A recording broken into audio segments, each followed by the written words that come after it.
Greetings, everybody. This is Matt with the Divine Love Crystal Grid, and I am the voice here of the Divine Masculine's point of view, working together with Nikki to share, the messages that I get from Spirit. So I'd like to share a great message that I got earlier today. About 4 a.m., I was taking a walk outside. It was a very quiet night. And I was looking up at the stars, and I saw this guy, Orion, here. And just yesterday, I actually discovered about how Orion was where, a long time ago, but not in a galaxy far away, where the energies of the Divine Masculine and the Divine Feminine actually completely split off from one another. I don't know all the reasons why. I saw a video of an explanation on YouTube from a very wise, intuitive, I'll try and leave a link. Her name is Gigi Young, and check out her videos if you're interested at all in the metaphysical and intuition and all that kind of stuff. And she did a really great explanation on her awareness of Orion, and basically what it was the two energies split, and the Divine Masculine took on a service to self at an extreme, and the Divine Feminine took on a service to others as an extreme. So there were two total polar opposites existing there, that, I don't know, when you consider that are actually one energy, the yin and the yang, to me it's almost a paradox that they could even exist at all together. However, that's, I would say, the nature of extreme polarization and duality, which is where that comes from. So this tells me that the schism in the energies created a disbursement of the energies across the galaxy to other star systems in different, levels of DF and DM in different places, just kind of randomly scattered. I'm not sure how it all worked. I'm sure there was a method to the madness, but they each traveled to other star systems, and in those star systems they created unique energetic signatures, which is why, if you connect to the Pleiadians, for example, it's a very Divine Feminine energy, very nurturing, very caring, very loving. They're out to raise our vibration in love. That's what, it's very, very heart-centered, and it's great. I've actually asked them to let that energy in more, and I've come across it, and it was really very something I really never had kind of really felt before. And so yeah, so what I'm saying is there are some star systems that were, more kind of focused with one of those energies, like the Divine Feminine and the Pleiadians, the Seven Sisters. And, some were a little bit more balanced, and etc., etc. Long story short, yeah, that was like millions of years all in like 4 minutes. Pretty good. See, we are this energy here, okay, that started here. We're light. We're made of light. We're made of energy. We are everything. I won't dive that deep, so I'm going to stick to my notes that I've written here. So we are that energy, okay?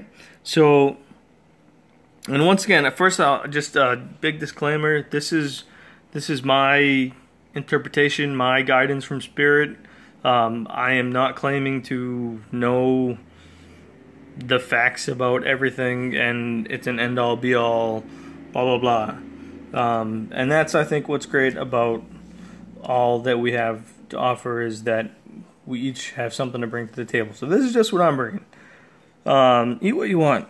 So not only are we made of this energy that originated from Orion, because, you know, as Earth began to seed and star systems began to seed our planet, like the Pleiadians were very much involved in, you know, our creation, and blah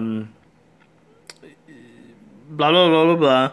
So we're not only the energies from Orion, of course, but we are also in different levels depending on each person and kind of where, you know, you may resonate that you originate from. And even if it's not even awareness of, oh, I belong to this star system or something, it's not even that far, but like each star system has different traits.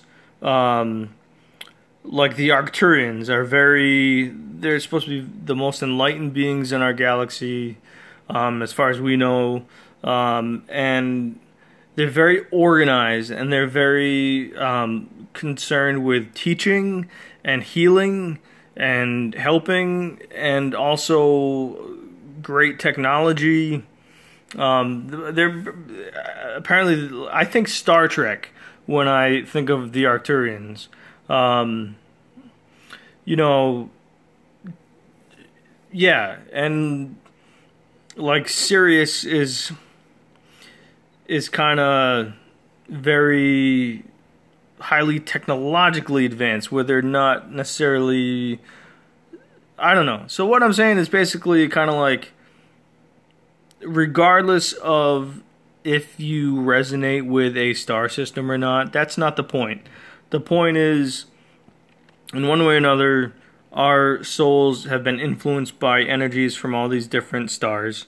And, you know, just like an astrological sign, you know, we typically kind of, you know, I'm an Aries, so I can be, you know, like an Aries sometimes. And it's kind of the same thing is what I'm saying. So, moving on here. So, basically what I'm saying is we are, like I said, in different varying factors and levels. We are also the energies from all the other stars and all the light energy in our galaxy. So in my opinion, and what I've actually been sensing lately, is that the ETs and the channeled beings or guides from systems like the Pleiades, Sirius, Arcturus, etc., are merely ourselves that are resonating at a higher frequency than our third dimensional self on Earth. Basically, our guides, which we have considered separate from us, and our star system, quote, relatives, that we individually connect with, are simply our own higher levels of consciousness in another higher dimension. And since this is all fairly new to humanity at this point in time to experience, integrating them first as separate than us has been safe, which is completely good, you know. And as we awaken further to who we truly are, divine souls and pure consciousness, in existing within, you know, an illusory third dimensional world that we perceive as our only reality, as we awaken more to that fact that that's not really the truth, that this third dimension is, that this earth, that there's more to us than meets the eye. Transformers? Yeah. Anyways, we will see how this game that we've played on Earth has actually been serving us, and how our higher galactic energies of our souls are actually reaching out to us And to anyone who desires to let them in,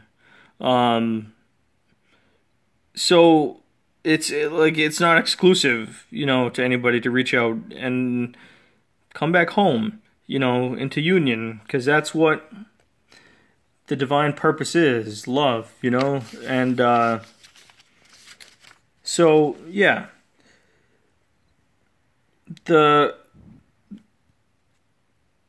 purpose of these, the reaching out and the connecting to our guides and the higher dimensional consciousness and everything, is to integrate those our higher selves, which is what is creating all of these synchronicities on the grid, as you know, as the more that we awaken to it, the quicker manifestation comes. It's crazy. I mean, I've done a lot of work over the past year to wake myself up, I guess you could say, and which anybody can do. It's it was just work, but it was great. And like now, I feel I'm at a point sometimes that I can just think of something like, it's kind of like I ask the universe, I'd like to learn about this or something. I need to know about this, and the next thing I know, something's showing up that is exactly what I needed, and I don't even have to. The thing is, it's like seeking it only causes frustration, but when you are able to just let go, you set your intention, you ask, and then you let go of expectations, then it sort of just pops into reality. And I'm not talking about, it could be like if you wanted $2 million, like it could just show up at your door, who knows? But I'm not going to limit the universe. If it wants to, I'll set the intent. Sure, I'll leave a box right outside my door, say, hey, deposit $2 million right here. The next thing I know in the morning, there it is. And someone stole it. Oh, geez. Anyways, yeah. Wow. Here we go. 13 minutes in, and I'm almost, wow. Thank you very much for staying with me so far. That was a little tangent I just went on here. So, integrating our higher selves consciousness together with, the level that we need to exist here on Earth and like function, and kind of still be beings here on Earth to do our purpose. That's kind of our mission. That's been our mission of the human race since the dawn of humankind.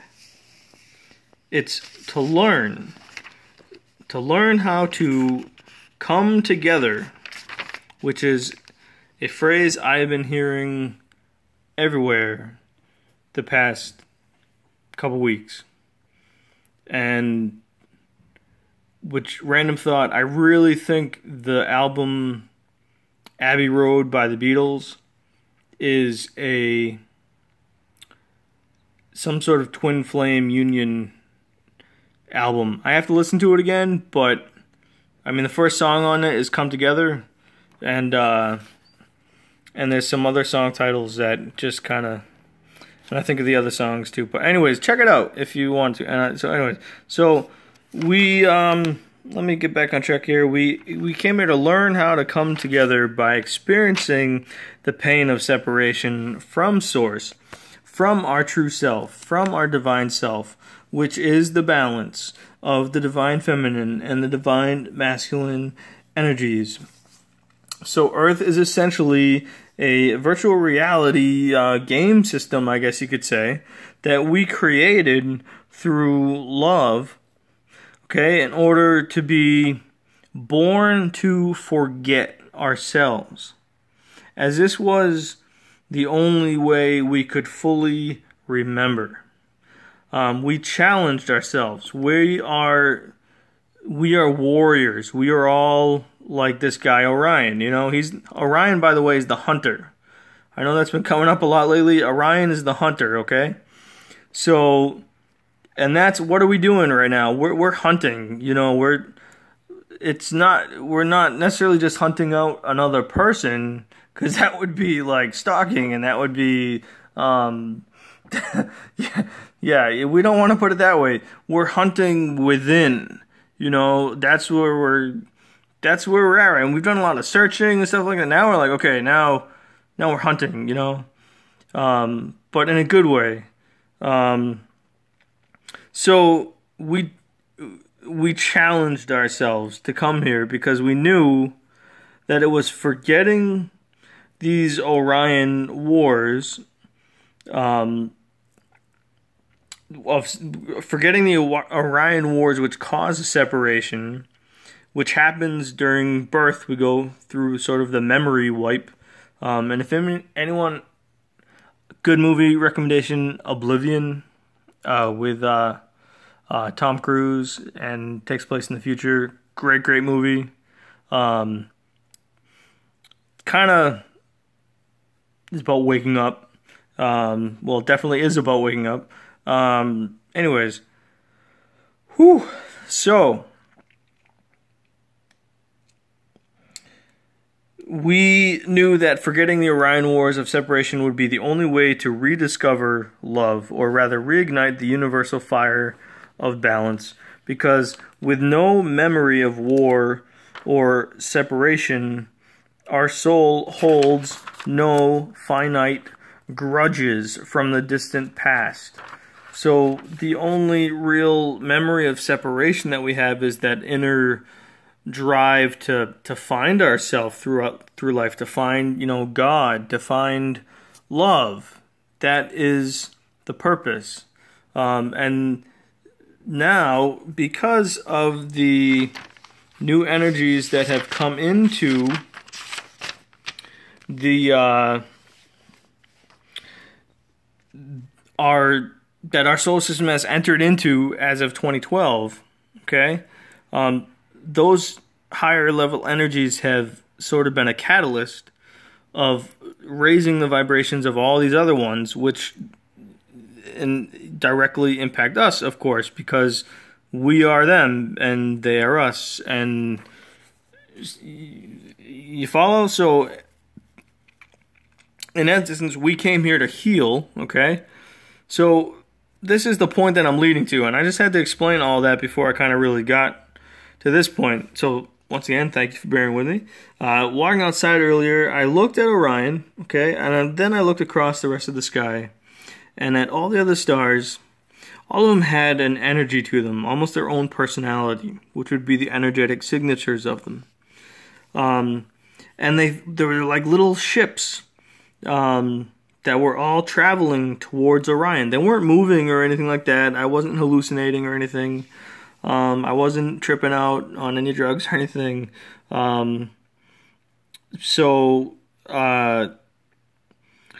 Really, I wasn't. But they were, I could sense their energies directed towards Orion. They wanted to go home, and they were going home like they were all on these little galactic superhighways, and everyone was heading home to this huge galactic party of reunion. And once again, it's energy and, you know, kind of light that's traveling, that's connected. So I'm not implying at all that the stars are going to start to shift and fly into different places across the sky.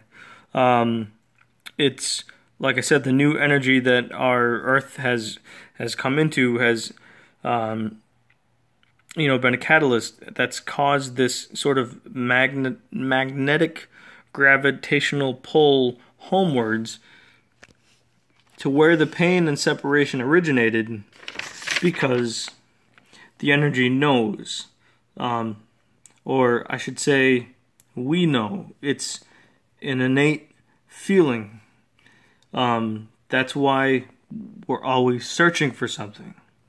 We're searching for that answer, for that, like I said, for love, for God, for this or that. So that's what I felt when I looked up at the sky, and it was really, really cool. And then I studied the constellations around it, and I really want to get into this now. So let's see here. First off, what we have, first, of course, we have Orion here, okay? There he is. Dun, dun, dun, the hunter. Okay? Now, next to Orion we have Sirius.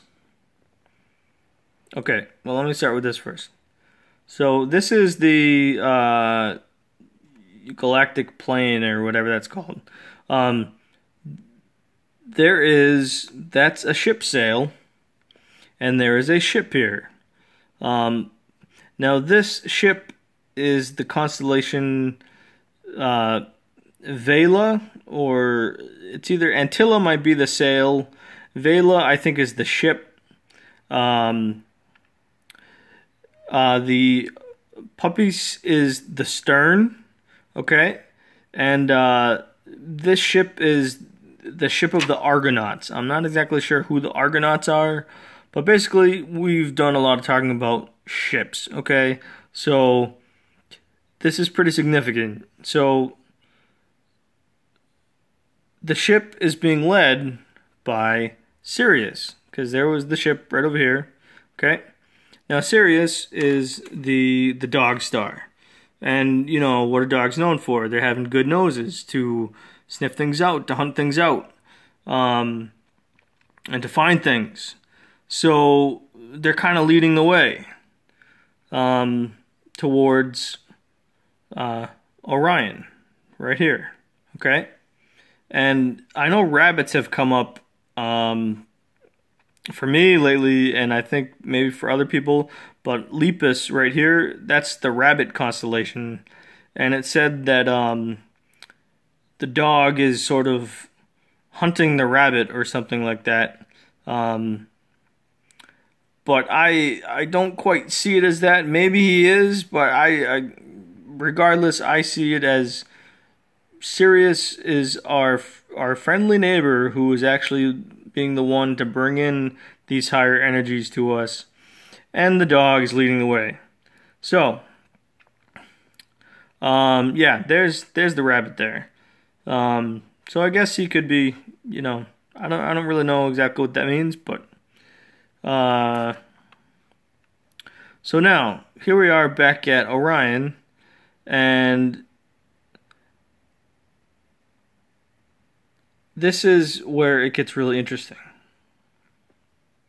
If we look at Orion's Belt, okay, there's 3 stars here. Gotta get my notes. Let's see. So there's 3 stars, and like I said, Orion is called the Hunter. And these are 3 very brilliant stars, you know. And on the left we have Alnitak. In the center we have Alnilam. And on the right we have Mintaka. Okay? I don't expect you to remember those. But basically remember that the middle one is called the Epsilon Orion star. Okay? And the Alnilam star, the center star, the Epsilon star, that name actually means the string of pearls. And it actually served for many years as sort of, quote, a standard star to which astronomers would compare other stars to. So it was sort of like a balanced brightness, balanced star, sort of like that. And once again, its name means string of pearls. And though this star is seemingly single, okay, its luminosity, its brightness tells of an evolving star, you know, an evolving star with it into a binary star system with a mass that is 40 times greater than the sun. So it's evolving into having a companion, I guess you could say. Then shortly, it will turn into a magnificent red supergiant, far brighter than the nearby Betelgeuse. Don't say it 3 times. And it's only fate that someday it's just going to explode as a supernova. And supernovas are stars that explode, they're dying stars, and then they go on to be the chemicals, be the, all the, building blocks of life and energy amongst other planets and other systems. So I think that's pretty significant, okay? And when I say that, soon it's going to shortly turn into the magnificent red supergiant and then explode, I'm not talking like a year. Soon could be, shortly could be, probably a long time in human years compared to galactic time. Anyways, so now there's one other thing, a couple other things that I want to get into here. And God bless you if you stayed with me so far. Must be doing something right. So, anyways, at its highest point in the sky, Orion, okay, around midnight, December 15th, it will be its highest point in the sky. I've been hearing a lot of things about, Christmas and December 12th and, or December, I don't know, something in December with twins and this and that. And I really feel something, whatever it may be, I'm not going to put a prediction on that. I'm just saying that with Orion at its highest point in the sky at midnight on December 15th, that somehow seems like, with all that energy coming from the other stars, like maybe that's when the party's starting. I don't know. So now this is where it gets like really cool. So what do we got here? Okay, I'm not gonna really well, this is just little stuff. This was on like under the horizon. We have a new moon and we have Venus here, and we also have Sagittarius with the arrow that's going towards Scorpius, which we were in back in October or something like that, or November, I don't remember when, but it was, the time when all that crap was kind of coming up or whatnot. Apparently they said all that kind of stuff. It was when we really had to like look into ourselves and like, it's a scorpion. It likes to dig at us and stuff like that. So it's kind of just saying, to me, that means like, love is getting rid of that. Okay. And we have Saturn's help here again. Saturn is kind of like the wise old man who makes you think and stuff like that. And, yeah, I might not even know what the heck I'm talking about, but that's what I know. So,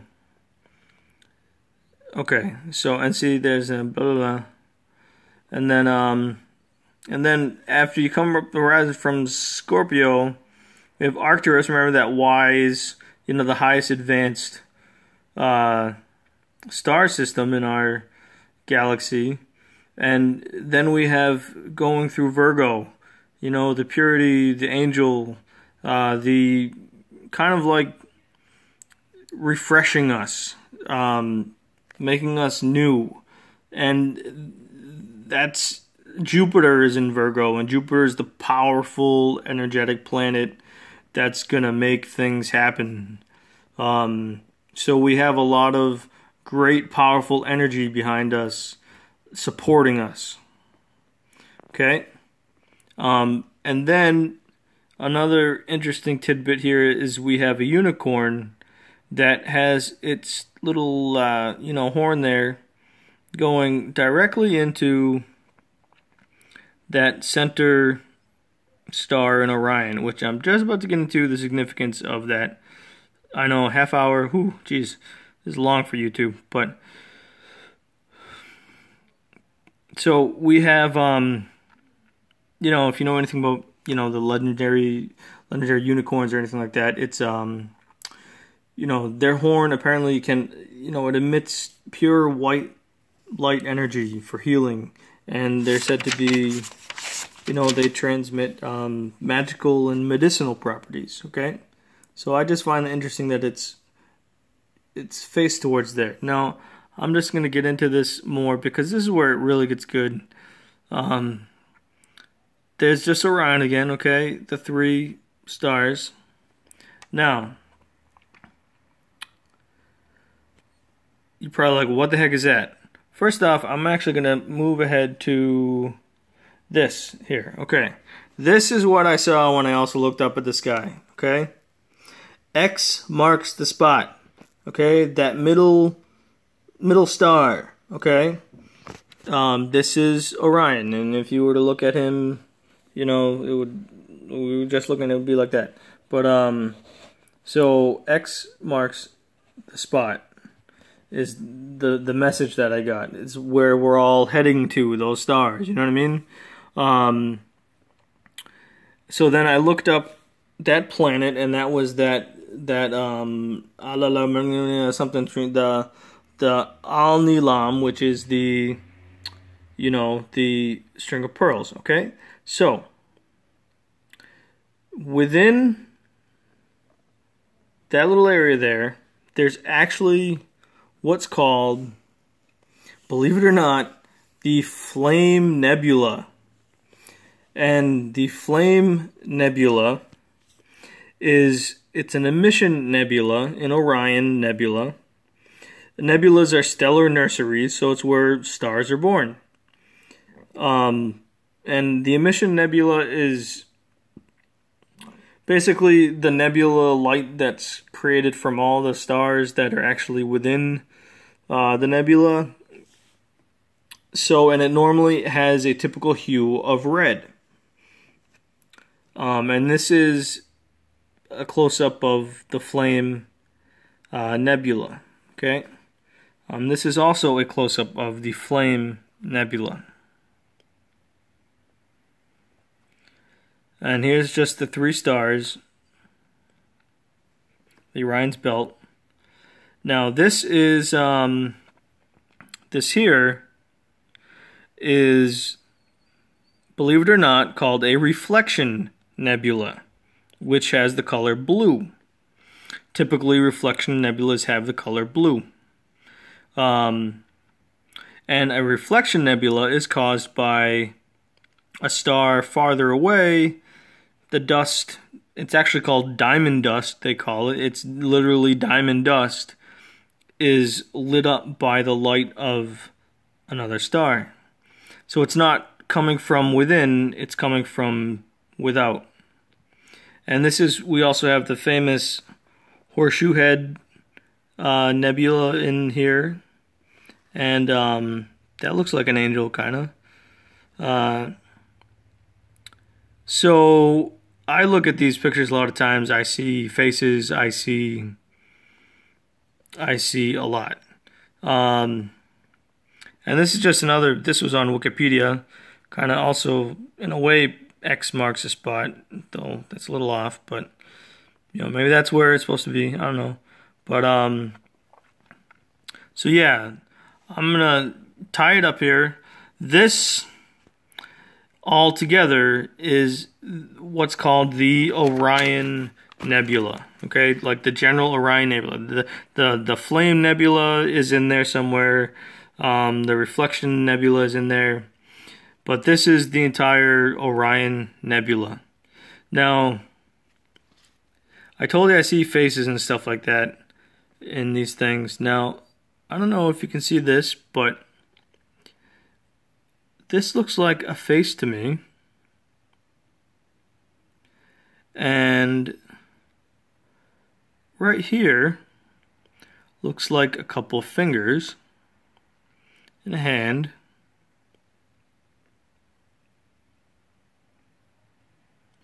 And I believe that there is actually the Flame Nebula.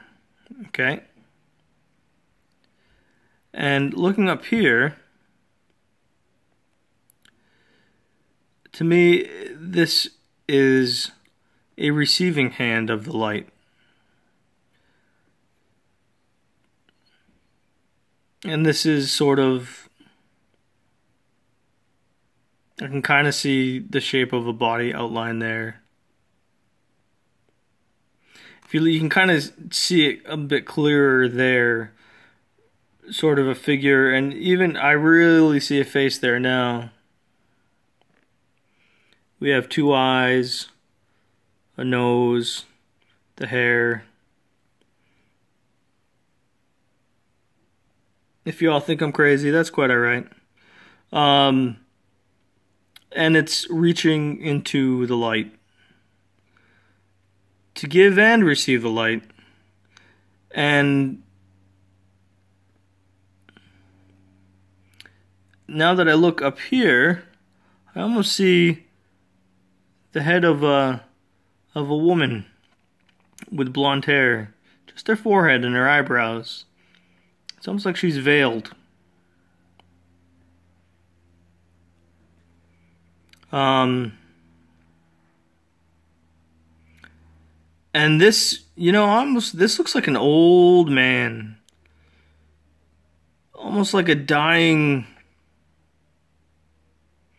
one who is done carrying the light so much, and it's time now to pass it along. I don't know. That's just kind of what I'm thinking right now. But I wanted to point that out to you because that is the Orion Nebula, and the Flame Nebula is in there. I encourage you to find a picture of this somewhere on Wikipedia or whatnot, and look for those faces and stuff, and look for them everywhere, really. The more you look, the more you'll see. And let's see. Yes, I wanted to say that this is Michelangelo's creation from the Sistine Chapel, okay? And it was actually modeled after the Orion Nebula. We have, I guess you consider this would be God or whatnot, the creator reaching out with his hand, and the soul of man and everything, connecting. And if you look at this is the shape of a brain. So it's like the wisdom of the universe being imparted, the soul, interpret as you wish. Yeah. And these are just some pictures of that's the belt. So we have, this is the center star, and this is actually where the Flame Nebula is. So the reflection nebula would be around here, as far as what I know. And this here, I believe, is another something of one of the nebulas in, yeah. So I think that's about time for me to tie it up here. Thank you for your patience and for staying with me through 40 minutes of hopefully an explanation and insight that may have helped. If so, please leave a message, subscribe, this and that, etc., etc. And I hope you all have a excellent day and weekend, and happy December, and peace to you all. Take good care. Bye-bye.